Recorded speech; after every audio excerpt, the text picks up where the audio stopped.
Well guys, I'm really not sure what I want to play this format. Let's get into it.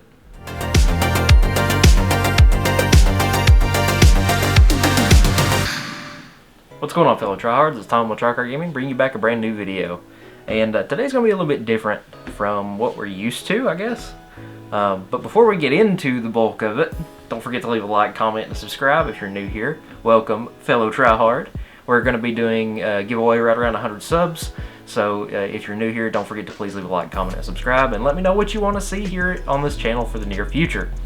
So without further ado, let's go ahead and get into the content for today. So as you've seen for the intro of this video today, I really am hitting a wall, or what I call a brain lockdown moment for the way that for what I want to play for this upcoming format that's pre-Phantom Nightmare and post-ban list. So my main issue is right now, after the ban list dropped, me and a few other guys have had this issue where we're just not able to have a fun deck that we want to play. And that doesn't necessarily mean broken. We just want a deck that fits our playstyle, right? But as many of you know, I'm the best at picking decks that get hit on the list. Played Kashtira for a while, got hit. Played Super Heavy for a while. Nah, no more Scarecrow. And then I played Unchained in the recent, and this is when I actually went on my competitive sort of streak thing after I went, you know, I gotten more involved into the game, and now cards like Shavara are to 1, so it kind of really killed the whole list, and it makes it difficult to play. People are still topping with the deck, I will say, but I'm just not a big fan of the Soul Hunter lists and a few of these other decks that run more copies of the Blue Dog, where it's like it's more brick. It's very much so more bricky. So, but I'm getting off topic there. Being someone who plays competitively, this kind of bottlenecks a lot of the way of a lot of things in terms of this game. It kind of bottlenecks people into playing a specific deck to be competitive.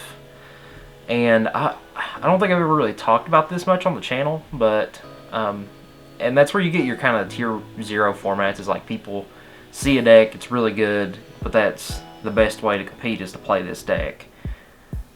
And I think these decks right now are probably going to be Fire King, Rescue Ace, and Labyrinth.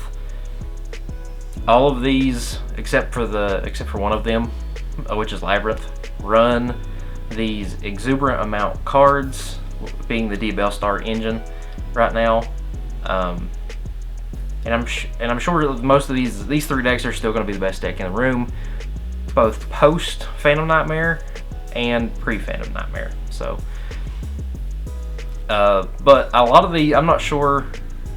This makes a lot of the professional. I'm sure this makes a lot of the professional players ecstatic to hear that this previously ever diverse format now has bottlenecked into a tier 0.5 is what some people have been calling it, or like just a very specific tier 1 format, because now they can prepare for everything. But I have a feeling that a lot of people, including some of the people that I know that love this game, they play this game for years, they've been in the format for Lord knows how long, they're going to step away from the game for a little while, and they're going to have a brief intermission. Now, I don't think that's per se just because of the price. I think there's a couple other factors in there, but price does play a big factor into it. Because a lot of people are in this format now, where you have the top 2 decks running the same exact 5-card engine, or 5 to 8 card engine, being the Diabellstar package. And as most of you know, Wanted is still staying around $120, $130 a piece. So I feel like that's going to drive quite a few people away, and you've probably heard this way too many times this week, because there's a lot of people, a lot of the bigger YouTubers talking about it as well. But this is the one thing that I kind of wanted to get off my chest as well. So, and I just want to be clear, I'm not stepping away from the game either. I enjoy this game. I'm going to shell out the money because this is something that I want to do. This is something that I want to spend my extra time, my extra money on. and I still really enjoy it, but again, there's a large number of people that can't afford to play competitively anymore, and I think that's the main issue right now. And some of you are saying, and I've seen a lot of other YouTubers on here go, well, Tom, you never played during the format where Dad was $250, or you never needed 3 copies of a card that was $1,200 a piece. Well, you know, or better yet, for in most recent, well, nobody complained when SP was so expensive. So you're telling me that even though that it's not as bad as it was back then, that it is justified that these cards right now have driven through the roof, and there's people still leaving the game. I'm sure the same reason why people quit playing during that format are the same reason that people are quitting to play now. I don't think that has changed a whole lot. And yes, this game is a luxury, but I don't think that changes. I don't think that those two things correlate, because having something that is, you know, a $250 card that you need a playset of, I think is not justified by needing currently a playset that's 2 playsets of cards that are $130 a piece. I don't believe that's justified in today's either. Just because back then it was that much, or because it was more, means that just because a card's cheaper now makes it more justified that's $130. And I don't agree with that. I think it's still ridiculous to pay that much for a card. Now, it's going to sound kind of hypocritical of me, because a lot of the decks that I have are I have really blinged out decks. I get extra rarity stuff for my decks, but that's me because I have the spare income to do so. A lot of people now are forced to get playsets of cards that are $130 a piece, because if you want to be competitive and you want to play the best deck, you have to pay the price to play the best deck. But I'm getting off topic. So there's some good things to come out of this, I promise.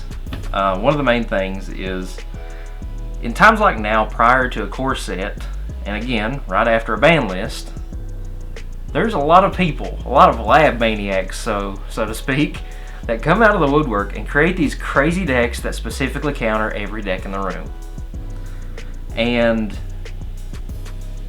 I'm excited to see what's going to happen with a lot of these people, because right now this is my time. I'm not planning on doing any sort of big tournaments until after Phantom Nightmare drops, because currently I do not know what to play. The most I'm probably going to do is play a 3v3 here and there, or play something else, or just not play something else, but, you know, play something different in terms of deck, like a deck that I want to play. Like, I'm probably going to do a Crooked Cook video this weekend on Infernoid build, and again, that's going to be another deck that needs the Diabellstar engine to play. They're getting new support here in Terminal World, which is probably going to be early quarter 2 of this year. So depending on what and all goes on with that, we're going to have to find out and see what and all I'm going to play with. But I know for a fact I'm going to be running the Diabellstar engine, because it's really good. It's really good. It just fits well in most of the decks that I play. And my message to you guys in this sort of format, this lull in the format that we have right now, that's pre-Populous or pre-Phantom Nightmare, pre-Phantom Nightmare and post-ban list. What I recommend to you guys is to play either old decks that you've first got you into this game, these old kind of rogue decks, or just any of these decks that you have played from the start. You've loved these decks. I think right now is the time, because if you're like me and you don't know what to play, just start testing. Just get on DB. If you find a deck you want to play, looks fun, play it. If there's an old pet deck that you used to have, pick it up, play it.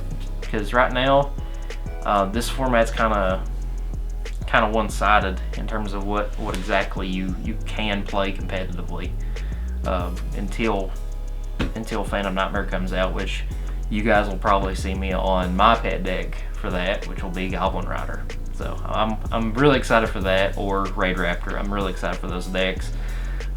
even though it's probably just going to be me playing them, but I'm super excited to play them. But guys, that's going to be it for this video. Don't forget to leave a like, comment, and a subscribe. Comment, let me know what you think about the video. I know I kind of went on a little tangent there in the middle, but please feel free to let me know your opinion on it. That's what I'm here for. I'm here for open opinion and just kind of being able to see what everybody else thinks, because I'm just one person out here playing the game just like anybody else. I'm just bad at this game, is what my buddy Aaron would say. So, guys, thanks for sticking around. My name's Tom with Trycard Gaming. We'll see you next time. See you guys.